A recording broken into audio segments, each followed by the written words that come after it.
اعوذ باللہ من الشیطان الرجیم بسم اللہ الرحمن الرحیم اللہم صلی علی سیدنا و مولانا محمد وعلی آل سیدنا و مولانا محمد وبارک وسلم۔ تقدیر کے لکھے کو کوئی نہیں ٹال سکتا۔ ایک کرد مریض پسلیوں کے درد میں مبتلا ہو گیا۔ درد کی شدت حد سے زیادہ تھی اور وہ مرغے نیم بسمل کی مانند تڑپتا تھا۔ اس کا ایک عزیز ایک طبیب لے کر آیا۔ اس طبیب نے مریض کا معائنہ کیا اور کہا کہ اگر یہ شخص صبح تک زندہ رہا تو غنیمت ہے۔ انسان کو اتنا نقصان دشمن کے تیر سے نہیں پہنچتا جتنا بد پرہیزی کی وجہ سے پہنچتا ہے۔ ایک نوالا اگر آنت میں پھنس جائے تو انسان عدم کو سدھار جاتا ہے، اور اس مریض کی حالت بھی ایسی ہی ہے۔ وہ طبیب یہ کہنے کے بعد چلا گیا، لیکن تقدیر کا لکھا دیکھو کہ اسی رات وہ طبیب مر گیا اور وہ کرد مریض صحت یاب ہو کر 40 برس تک زندہ رہا۔ وجہ بیان: حضرت شیخ سعدی رحمۃ اللہ علیہ اس شکایت میں ایک مریض کا قصہ بیان کرتے ہیں جسے طبیب نے معائنے کے بعد کہا کہ اگر تو صبح تک زندہ رہا تو غنیمت ہوگی۔ اللہ عز و جل کا کرنا ایسا ہوا کہ وہ طبیب اسی رات مر گیا اور مریض 40 برس تک زندہ رہا۔ بس یاد رکھو کہ تقدیر کے لکھے کو کوئی نہیں ٹال سکتا۔ اپنے علم کی بجائے اللہ عز و جل کے علم پر بھروسہ کرو، اور جو تمہارے مقدر میں لکھا ہے وہ تمہیں مل کے رہے گا۔ جو شے گزر گئی اس سے دل کیوں جلانا؟ ایک بڑے مشہور عقل مند اور معاملہ فہم سے لوگوں نے دریافت کیا کہ جن درختوں کو اللہ عز و جل نے پھلدار کیا اور بلند کیا ہے، ان میں صرف سرو کے درخت کو ہی کیوں آزاد کہتے ہیں، حالانکہ اس پر پھل نہیں لگتا؟ اس معاملہ فہم اور عقل مند نے جواب دیا کہ دوسرے تمام پھلدار درخت ایک مقررہ وقت تک پھل دیتے ہیں، پھل لگ جائے تو تازہ ہو جاتے ہیں، اور پھل نہ لگے تو ان کی تر و تازگی ختم ہو جاتی ہے، اور سرو کے لیے ایسی کوئی بات نہیں، اس لیے وہ ہر وقت خوش رہتا ہے۔ اور آزاد لوگوں کی صفت بھی یہی ہے کہ جو شے گزر گئی اس سے دل کو کیوں جلانا؟ دریائے دجلہ تو بغداد میں خلیفہ کے سامنے بھی بہتا ہے، اگر ہو سکے تو کھجور کی طرح مہربان ہو جاؤ، اور اگر نہ ہو سکے تو سرو کی طرح آزاد ہو جاؤ۔ وجہ بیان: حضرت شیخ سعدی رحمۃ اللہ علیہ اس شکایت میں ایک عقل مند سے کیے گئے سوال کو بیان کر رہے ہیں کہ اس سے دریافت کیا گیا کہ اللہ عز و جل نے پھلدار درختوں میں صرف سرو کے درخت کو ہی آزاد کیوں چھوڑا ہے جبکہ اس پر پھل بھی نہیں لگتا؟ اس عقل مند نے جواب دیا کہ پھلدار درختوں پر پھل نہ لگے تو ان کی تازگی ختم ہو جاتی ہے، اور سرو کا درخت چونکہ پھلوں سے آزاد ہے اس لیے اس کی تازگی ختم نہیں ہوتی۔ بس یاد رکھو کہ اگر تم لوگوں کو نفع نہیں پہنچا سکتے تو نقصان پہنچانے کا بھی ارادہ نہ کرو۔ ماں، اللہ عز و جل کا ایک خاص انعام۔ ایک نوجوان کو اپنے علم، عقل اور اپنی طاقت پر بے حد غرور تھا۔ ایک دن اس کی ماں نے اس سے کوئی بات کہی تو اسے ماں کی رائے اپنی رائے کے مقابلے میں کم تر محسوس ہوئی، اور اس نے ماں کا حکم ماننے سے انکار کر دیا۔ بیٹے کی یہ سرکشی دیکھ کر ماں بے حد رنجیدہ ہوئی۔ ماں نے اپنے بیٹے سے کہا کہ تو آج ایک جوان ہے اور تجھے اپنی عقل اور اپنی طاقت پر ناز ہے، لیکن تو ہمیشہ سے ایسا نہ تھا۔ یہ کہہ کر ماں وہ پنگھوڑا لے آئی جس میں بچپن میں اسے لٹایا کرتی تھی، اور کہا کہ اے بیٹے، تو ایک وقت میں اس چھوٹے سے پنگھوڑے میں بے بس و لاچار پڑا تھا، اور تیرے ان بازو میں وہ طاقت نہ تھی کہ تو اپنے منہ پر بیٹھی ہوئی مکھی کو بھی اڑا سکتا اور اپنی مرضی سے اپنی کروٹ بدل سکتا۔ ماں نے مزید کہا کہ بیٹے، تو اس بات کو کبھی نہ بھول کہ موت جب تیری آنکھوں کے تمام چراغ گل کر دے گی تو پھر ایک مرتبہ بے بس و لاچار ہو جائے گا، اور تیرا حال یہ ہوگا کہ قبر میں تیرے جسم کو کیڑے مکوڑے کھائیں گے اور تو انہیں ہٹانے کی طاقت نہیں رکھے گا۔ تجھے آج جو مرتبہ اور قوت حاصل ہے اسے اپنی بہادری نہ سمجھ، اور نہ ہی یہ تیری کوئی خوبی ہے، بلکہ اسے اللہ عز و جل کی جانب سے اس کا خاص کرم جان اور اس کا شکر گزار بندہ بن کہ اس نے تجھے اس نعمت عظمیٰ سے سرفراز کیا۔ وجہ بیان: حضرت شیخ سعدی رحمتullah علیہ اس حکایت میں ایک سرکش بیٹے کا بیان کر رہے ہیں جس نے اپنی ماں کا حکم ماننے سے انکار کر دیا۔ ماں نے اسے بتایا کہ جب وہ بچپن میں خود ہلنے جلنے سے عاجز تھا تو یہ وہی تھی جس نے اسے پالا۔ جب وہ خود پر پڑی مکھی اڑانے کے قابل نہ تھا تو وہ یہ ماں ہی تھی جو اس کے سکھ کا خیال رکھتی تھی۔ یاد رکھو کہ تمہاری اپنی کوئی خوبی نہیں بلکہ یہ اللہ عز و جل کا تم پر خاص کرم ہے۔ ماں اللہ عز و جل کا ایک خاص انعام ہے، اس کی قدر کرو۔ حضور نبی کریم صلی اللہ علیہ وآلہ وسلم کا فرمان ہے کہ ماں کے قدموں تلے جنت ہے، پس اگر تم جنت کے حقدار بننا چاہتے ہو تو اپنی ماں کی خدمت کرو اور اس کا دل نہ دکھاؤ۔ جو تجھ سے ڈرتا ہے تو اس سے ڈر۔ نوشیروان کا بیٹا ہرمز جب تخت نشین ہوا تو اس نے باپ کے زمانہ کے تمام وزراء کو قید کر دیا۔ لوگوں نے ہرمز سے پوچھا کہ اس نے ان میں ایسی کیا خطا دیکھ لی جو تخت پر بیٹھتے ہی انہیں قید کر دیا۔ ہرمز کہنے لگا کہ میں نے ان میں کوئی خطا نہیں دیکھی، لیکن میں نے دیکھا کہ یہ مجھ سے بہت ڈرتے ہیں اور کہیں ایسا نہ ہو کہ اس ڈر کی وجہ سے یہ مجھے مارنے کا کوئی ارادہ کر بیٹھیں۔ اس موقع پر مجھے عقل مندوں کا یہ قول یاد آ گیا کہ جو تجھ سے ڈرتا ہے تو اس سے ڈر، اور اگرچہ تو سینکڑوں کو ہرا چکا ہے، سانپ چرواہے کو اس لیے ڈستا ہے کہ اسے ڈر ہوتا ہے کہ کہیں چرواہا اسے نہ مارتے۔ کیا تم جانتے نہیں کہ جب بلی مجبور ہوتی ہے تو وہ پنجہ مار کر چیتے کی آنکھیں نکال لیتی ہے۔ وجہ بیان۔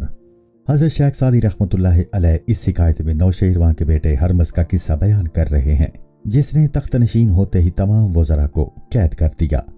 جب اس سے وجہ دریافت کی گئی تو اس نے کہا کہ یہ مجھ سے ڈرتے ہیں اور کہیں اس ڈر کی وجہ سے یہ مجھے مارنے کا ارادہ نہ کر لیں۔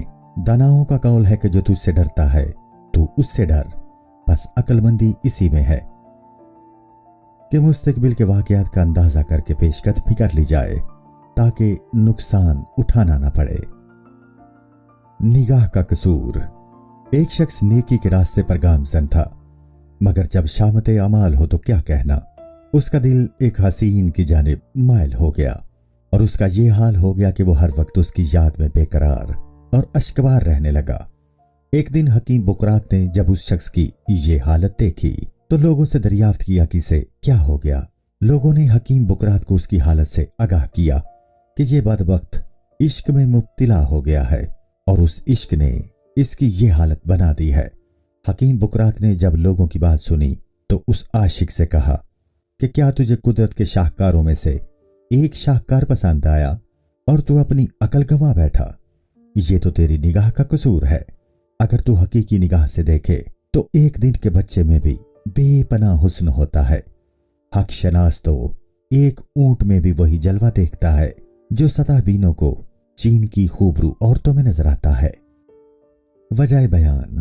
حضرت شیخ سعدی رحمتullah علیہ اس حکایت میں ایک عاشق کا قصہ بیان کرتے ہیں جو اپنے عشق میں دیوانہ ہو گیا تھا۔ حکیم بقرات کو جب اس کے عشق کے متعلق بتایا گیا تو اس نے عاشق سے کہا کہ تو اللہ عز و جل کے ایک شاہکار کو دیکھ کر دیوانہ ہو گیا اور یہ تیری نگاہ کا قصور ہے۔ اللہ عز و جل کی قدرت کا مشاہدہ حقیقت کی نگاہ سے کرو۔ اے نفس، تو آگ کے قابل ہے۔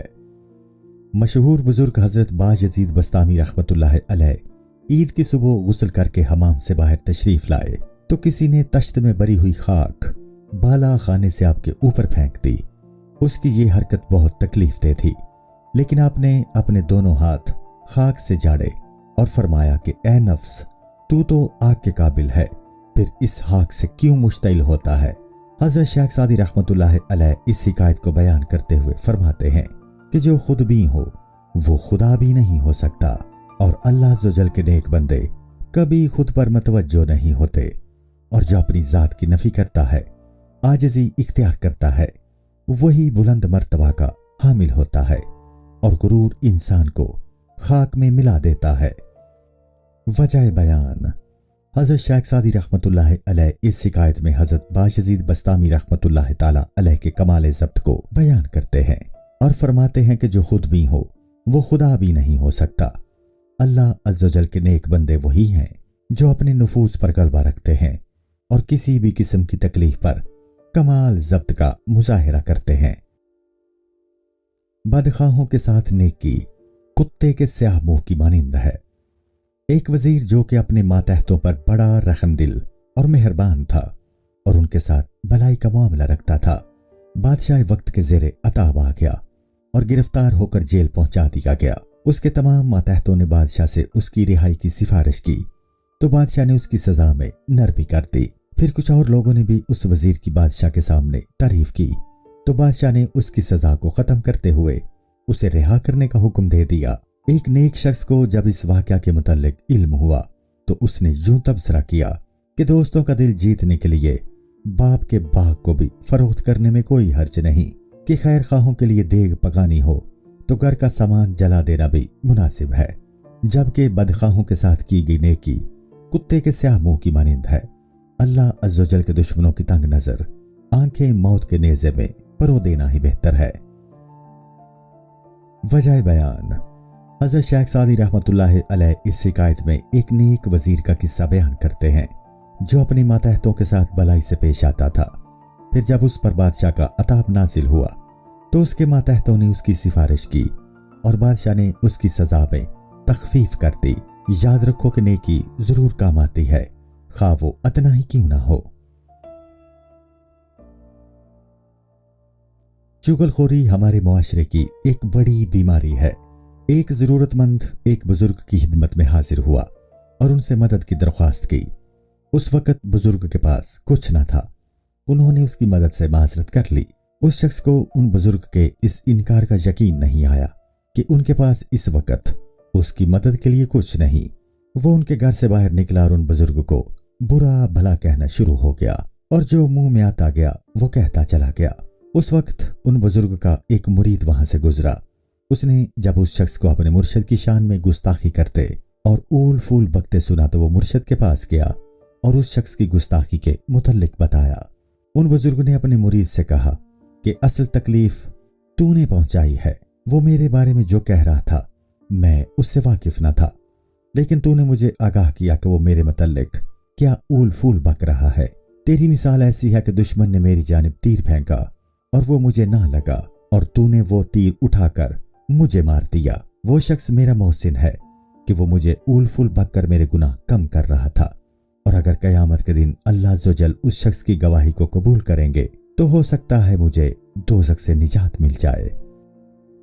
وجہ بیان: حضرت شیخ سعدی رحمۃ اللہ علیہ اس شکایت میں چغل خوری کی مذمت بیان فرما رہے ہیں، اور چغل خوری ہمارے معاشرے کی ایک بڑی بیماری ہے جس میں ہر کوئی دانستہ یا نادانستہ مبتلا ہے۔ تمام امور اللہ عز و جل کی منشا اور مرضی کے مطابق ہوتے ہیں۔ ایک اونٹنی پر بوجھ لدا ہوا تھا اور اس کا بچہ اس کے ساتھ بھاگتا جا رہا تھا۔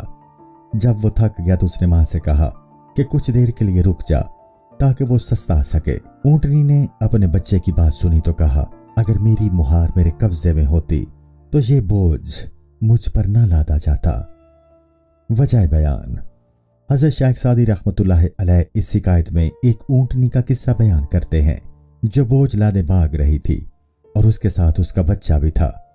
اونٹنی کے بچے نے ماں سے کچھ دیر رکنے کو کہا تاکہ وہ سستا لے، تو اونٹنی نے جواب دیا کہ میری مہار میرے قبضہ میں ہوتی تو مجھ پر یہ بوجھ نہ لادا جاتا۔ پس یاد رہے کہ تمام امور اللہ عز و جل کی منشا اور مرضی کے مطابق ہوتے ہیں۔ اللہ عز و جل کی قدرت میں کسی کو دخل نہیں اور ہمیں اس کی رضا میں راضی رہنا چاہیے۔ اس ناپائیدار زندگی میں کوئی چیز مستقل نہیں۔ ایک شاذور پہلوان اپنی ناداری سے بے حد پریشان تھا۔ وہ کشتی کے داو پیچ کے علاوہ اور کوئی ہنر نہ جانتا تھا اور اس کے وطن میں اس فن کا کوئی قدردان نہ تھا۔ وہ بیچارہ مٹی کھود کر بڑی مشکل سے پیٹ بھرتا تھا۔ ناداری اور مفلسی کے ساتھ ساتھ اس پہلوان پر ایک بڑی مصیبت یہ آن پڑی کہ اس کے دل کا صبر و قرار بھی چاہتا رہا۔ وہ پہلوان جب خوشحال لوگوں کو کھاتے پیتے دیکھتا تو اس کے دل میں حسد اور رشک کی آگ بھڑکنے لگتی۔ وہ سوچا کرتا تھا کہ آخر ان لوگوں میں ایسی کون سی خاص بات ہے جو یہ دن رات اس مزے میں ہے، اور مجھ میں وہ کون سی کمی ہے کہ میں اس نعمت سے محروم ہوں۔ اس کے شب و روز اسی سوچ اور اسی تکلیف میں گزرا کرتے تھے۔ ایک دن وہ پہلوان اپنے ان خیالات میں گم مٹی کھود رہا تھا کہ شاید کوئی خزانہ میرے ہاتھ لگ جائے کہ اچانک اس کا پھاوڑا ایک سخت چیز سے ٹکرایا۔ اس نے جھک کر دیکھا کہ انسان کے جبڑے کی ہڈی تھی جو پھاوڑے کی ضرب سے ٹوٹ گئی تھی۔ پہلوان نے جبڑے کی یہ ہڈی دیکھی تو غیر اختیاری طور پر اس کی سوچ کا زاویہ بدل گیا اور اسے ایسا محسوس ہوا کہ جیسے یہ جبڑے کی ہڈی اس سے کہہ رہی ہو کہ اے شخص، دیکھ کہ مٹی میں مل کر انسان کا کیا حال ہو جاتا ہے۔ اب یہ جبڑے کی ہڈی جو تیرے سامنے ہے، شکر کھانے والا جان یا خون جگر پینے والا سمجھ۔ دنیا میں اگر کوئی ایسا مزدور جو منو بوجھ اپنے سر پر ڈھوتا ہے، یا کوئی ایسا مالدار جو نقود کے باعث خود کو آسمان کے برابر خیال کرتا ہے، ان دونوں کا انجام ایک ہی ہے۔ ہر قسم کی وجاہت مٹی میں مل کر مٹی ہو جاتی ہے، اور اس ناپائیدار زندگی میں کوئی چیز مستقل نہیں ماں سوائے ان نیک اعمال کے جو تو نے کیے، اور انہی نیک اعمال کی بدولت اخروی زندگی میں سکون اور آسودگی نصیب ہوگی۔ وجہ بیان: حضرت شیخ سعدی رحمۃ اللہ علیہ اس شکایت میں آسودہ زندگی بسر کرنے کا بہترین اصول بیان کر رہے ہیں، اور اس شکایت میں انہوں نے ایک پہلوان کا قصہ بیان کیا ہے جسے کشتی کے علاوہ کچھ نہ آتا تھا۔ اسے مٹی کھود کر اپنا پیٹ بھرنا پڑتا تھا کہ اس کے ملک میں فن پہلوانی سے کوئی آشنا نہ تھا۔ ایک دن مٹی کھودتے ہوئے اس کا پھاوڑا ایک انسان کے جبڑے کی ہڈی سے جا لگا جو پھاوڑے کی ضرب سے ٹوٹ گئی۔ وہ پہلوان سوچنے لگا کہ کل میں بھی مٹی میں مل کر ایسا ہی ہو جاؤں۔ بس یاد رکھو کہ ماں سوائے نیک اعمال کے اخروی زندگی میں کچھ کام آنے والا نہیں ہے۔ دنیا کی مال و دولت اور آسائش ختم ہونے والی ہے، اور نیک عمل ایسا ہے جس کا اجر و ثواب دنیا میں بھی ملتا ہے اور آخرت میں بھی ملے گا۔ گھاس پھوس کا جھونپڑا۔ ایک شخص کا گھاس پھوس سے بنا ہوا جھونپڑا تھا۔ وہ اس میں آتش بازی کا سامان تیار کر رہا تھا۔ ایک عقل مند شخص کا گزر وہاں سے ہوا۔ اس نے اس کو مشورہ دیا کہ تیرا جھونپڑا گھاس پھوس کا ہے، تیرے لیے یہ کام مناسب نہیں ہے جب تک تجھے اس بات کا یقین نہ ہو کہ تو اس بارے میں جانتا ہے جس کے متعلق تو گفتگو کرنے جا رہا ہے وہ بات نہ کر، اور جس کے متعلق تو جانتا ہے کہ اس کا جواب تجھے نہیں ملے گا وہ بات بھی نہ کہے۔ وجہ بیان: حضرت شیخ سعدی رحمۃ اللہ علیہ اس شکایت میں ایک بے وقوف شخص کا قصہ بیان کر رہے ہیں جس کا جھونپڑا گھاس پھوس کا تھا اور وہ آتش بازی کا سامان بنانے میں مصروف تھا۔ ایک دانا شخص نے اسے دیکھ کر مشورہ دیا کہ تیرا جھونپڑا گھاس پھوس کا ہے، تیرے لیے یہ کام مناسب نہیں ہے۔ یاد رکھو کہ کسی بھی قول و فعل کو اختیار کرنے سے قبل اس کے انجام پر ضرور نظر رکھو کہ مبادا کہیں تمہیں پچھتانا نہ پڑے۔ آدمی تو جواں مردی اور بہادری کا نام ہے۔ حضرت شیخ سعدی رحمۃ اللہ علیہ بیان کرتے ہیں کہ بچپن میں نے ایک بزرگ سے دریافت کیا کہ بچہ کب بالغ ہوتا ہے۔ ان بزرگ نے فرمایا کہ کتابوں میں بچہ کے بالغ ہونے کی 3 علامات بیان ہوئی ہیں۔ اول، جب عمر 15 برس ہو جائے۔ دوم، جب سوتے ہوئے غسل فرض ہو جائے۔ سوم، جب زیر ناف بال آ جائیں۔ حقیقت تو یہ ہے کہ ایک علامت ان کے علاوہ اور بھی ہے، اور وہ ان 3 علامات کی جڑ ہے۔ وہ علامت یہ ہے کہ اپنے نفس کی خواہشات پر اللہ عز و جل کی رضا کو مقدم رکھے۔ جس میں یہ صفت نہ پائی گئی وہ محققین کے نزدیک بالغ نہیں ہے۔ پانی کا ایک قطرہ 40 دن رحم مادر میں رہ کر انسان کی شکل اختیار کرتا ہے۔ اگر بندہ 40 برس کا ہو گیا اور پھر بھی عقل و ادب سے پیدل رہا تو اس کو بالغ مرد نہیں کہا جائے گا۔ آدمی تو جواں مردی اور بہادری کا نام ہے، نہ کہ ظاہری نقش و نگار کا۔ ہنر اور کمال ہی اصل ہے۔ محلات میں تصویریں تو سنگرف اور زنگار سے بھی بنائی جا سکتی ہیں۔ جب بندے میں بندگی اور احسان کا عنصر نہ پایا جائے تو اس میں اور دیوار میں کیا فرق باقی رہ جاتا ہے؟ دلوں کو موہ لینا اصل کمال ہے، نہ کہ دنیا کمانا۔ وجہ بیان: حضرت شیخ سعدی رحمۃ اللہ علیہ اس شکایت میں اپنا بچپن کا واقعہ بیان کر رہے ہیں کہ جب انہوں نے ایک بزرگ سے بالغ ہونے کے متعلق دریافت کیا۔ نادان لڑکا۔ ایک شخص نے ایک بچے کو کلہاڑی دی اور اسے تاکید کی کہ اس سے لکڑیاں کاٹے۔ لڑکے نے کلہاڑی پکڑی اور مسجد کی دیوار کھودنا شروع کر دی۔ اس شخص نے جب لڑکے کو مسجد کی دیوار کھودتے دیکھا تو اسے ڈانٹا اور کہا کہ نالائق، میں نے کلہاڑی تجھے لکڑیاں کاٹنے کے لیے دی تھی، تو اس سے مسجد کی دیوار کھودنا شروع ہو گیا۔